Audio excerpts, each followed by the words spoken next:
Hello everyone and welcome to the channel. I'm Emmanuel, I'm an airline pilot, and today I would like to talk about what I would hope for the new Microsoft Flight Simulator 2024 to be included in the changes.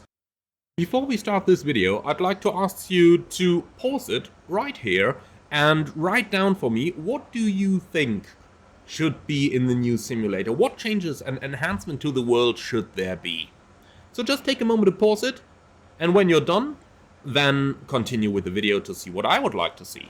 Now, right now I'm filming this of FS 2020, so of the old version that you see, but I want to give you a couple of examples as to what I hope would be new with the new simulator.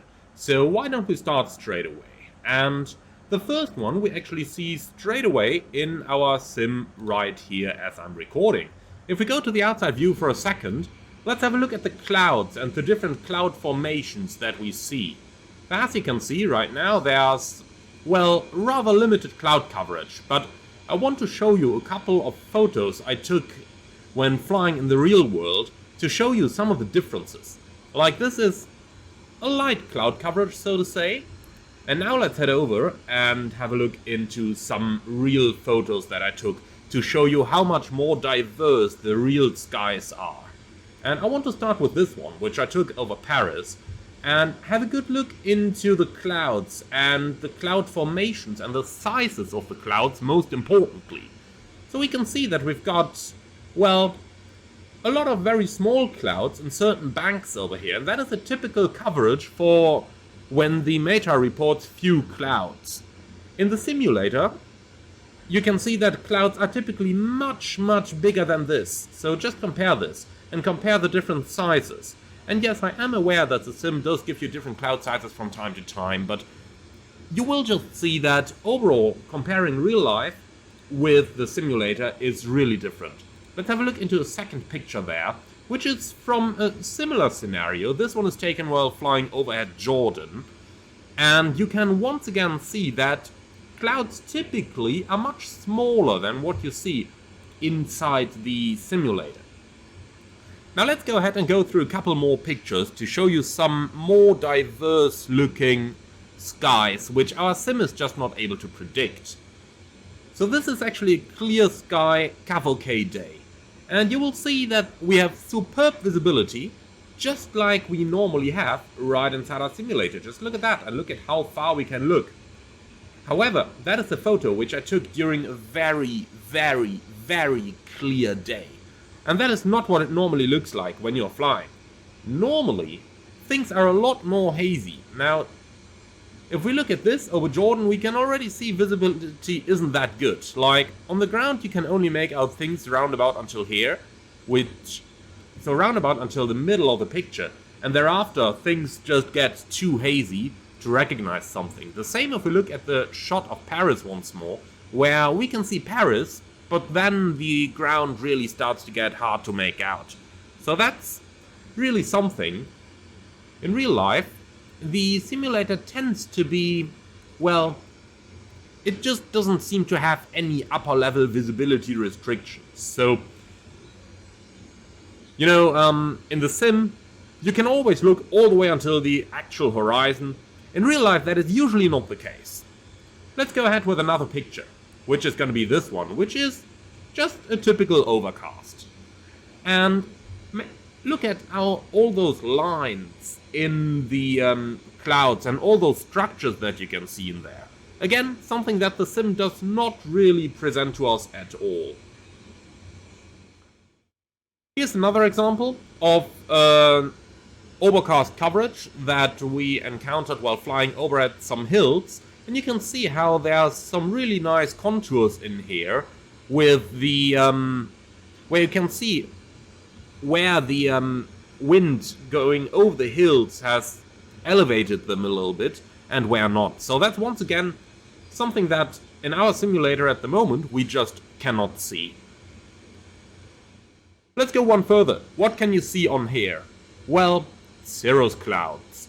Loads of them. And in the sim they are just missing completely, so I really hope that cirrus clouds are going to be added for the next version of the sim.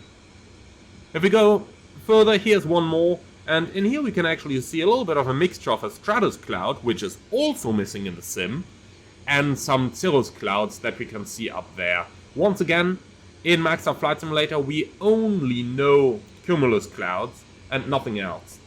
What we're flying through right now is kind of an imitation of what they want to make you believe there are cirrus clouds, but this is really, yeah, some sort of what they can look like. But as you can see, there can be so much more, and they are so much diverse in real life. And then stratus clouds are just missing completely from the sim. They kind of try to imitate them with loads of small cumulus clouds there, but they really need a different cloud type to cover those stratiform clouds. Okay, let's go ahead with a couple of the pictures. And this is an example of some ground fog at low altitude. Now that is where the sim can actually look pretty good. However, in the front over here, the sim gets really close, but if you look a little bit further backwards, you can see that it can get a lot more uniform as well. Once again, that is something that the sim does need some improvement on with its weather system. Alright, what do we have over here? Of course, a CB, a cumulonimbus cloud. And those are something that once again in the simulator do need some general overhaul, because, well, the sim does depict the general shape of CBs, however, you can really make out how it puts its CBs together with a lot of small cumulus clouds, rather than one big cumulonimbus cloud. And if we go a little bit further, then I do have another picture right here, and this is again what a CB can look like from up front. Compare that with a typical CB inside your simulator, and you will immediately be able to make out the difference between the real ones and between the simulated ones. Now, if we are already talking about improvements that can be made to the atmosphere, then we can look into a couple of gimmicks as well, and that is where this picture comes in handy. So what do we see on here? Well, have you ever heard the term nocturnal clouds?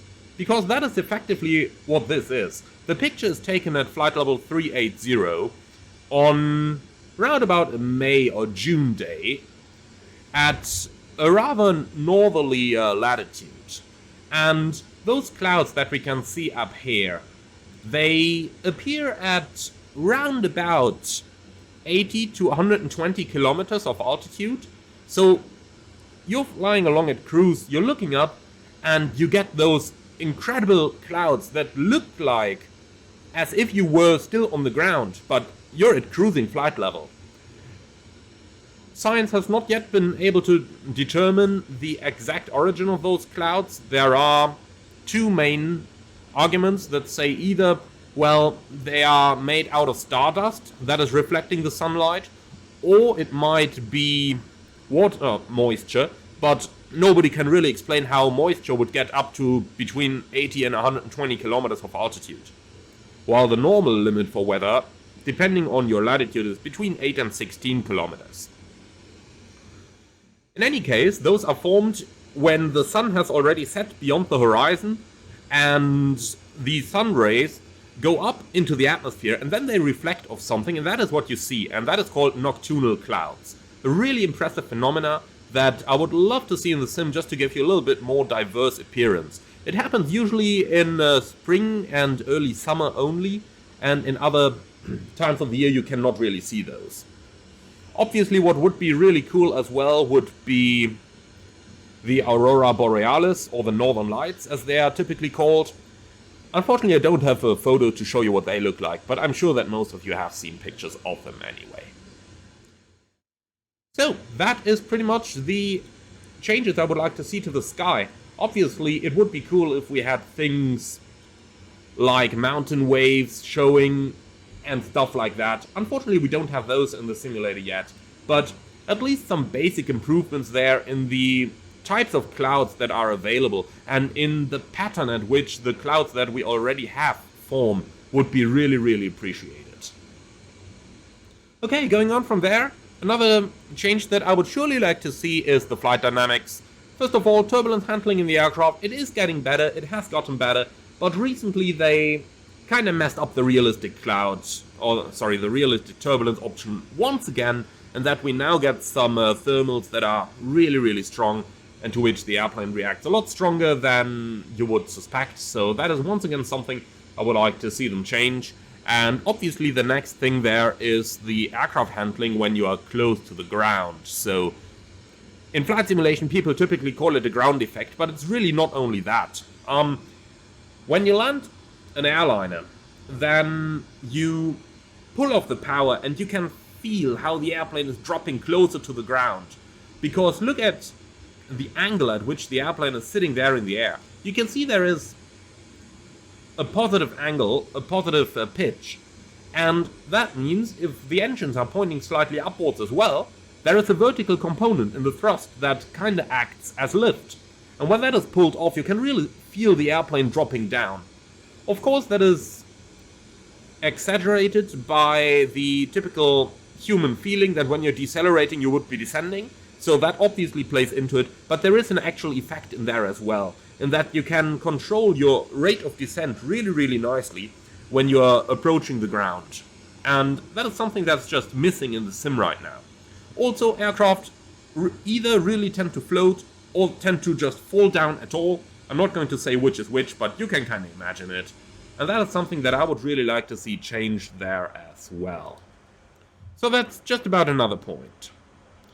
Okay, CPDLC, as we just about talked about it, well, would be nice, but then obviously we'd need ATC to be able to interact with it as well. But it would be really cool if that was available.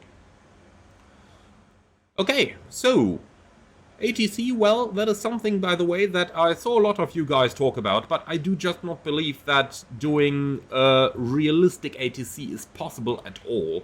So for that reason, if we just about had maybe some tighter integration options for VATSIM, something the likes, that'd be really cool for sure.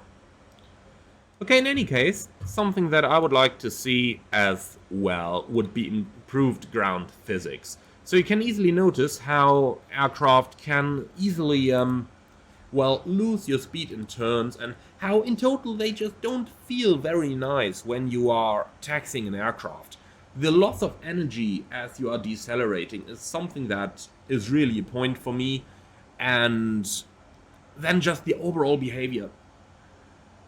It is very hard to actually describe that well, but what I would really recommend there is the Asobo headquarters is close to the Airbus headquarters, so bring your developers over, sit them down into a full flight simulator and get them some experience on the aircraft.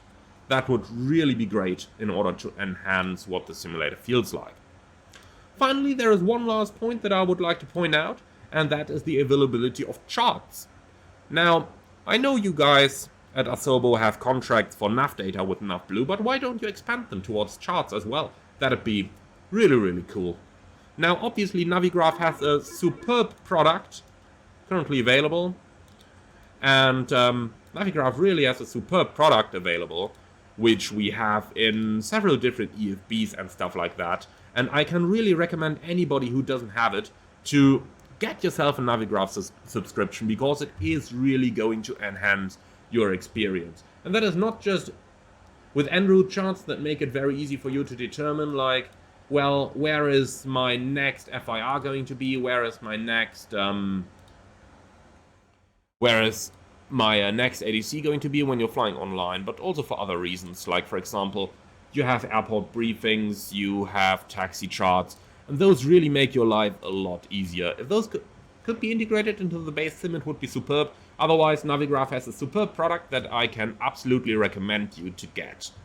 Now, obviously there's a lot more stuff that would be nice to see changing, but those are really the main points that I'm coming across over here. Now, I would just like to say thank you very much for watching. Now, do let me know in the comments what you would like to see change with the new simulator. And if you think that my points are valid, or that you think, like, no, those would not be that important, I have much better ones. Do let me know in the comments below. I am very much looking forward to hear from you. And in the meantime, I would like to say thank you very much for joining, and wish you a very nice day. Enjoy flying FS 2020 while it lasts. And guys, don't make economic hell for add-on developers. the sales are really dropping at the moment, and most add-ons are promised to be compatible, so do keep buying add-ons at the moment. Also keep in mind, we don't know when FS 2024 is going to release. It might be the 1st of January, but it might also be the 31st of December. So there might still be a year and a half left that you are flying on this sim, and certainly buying some add-ons in that time is not only going to support developers, but it's also going to make you quite happy. Alright, thanks for watching everyone. I hope you enjoyed this one, and I'm very much looking forward to see you all again on the next one.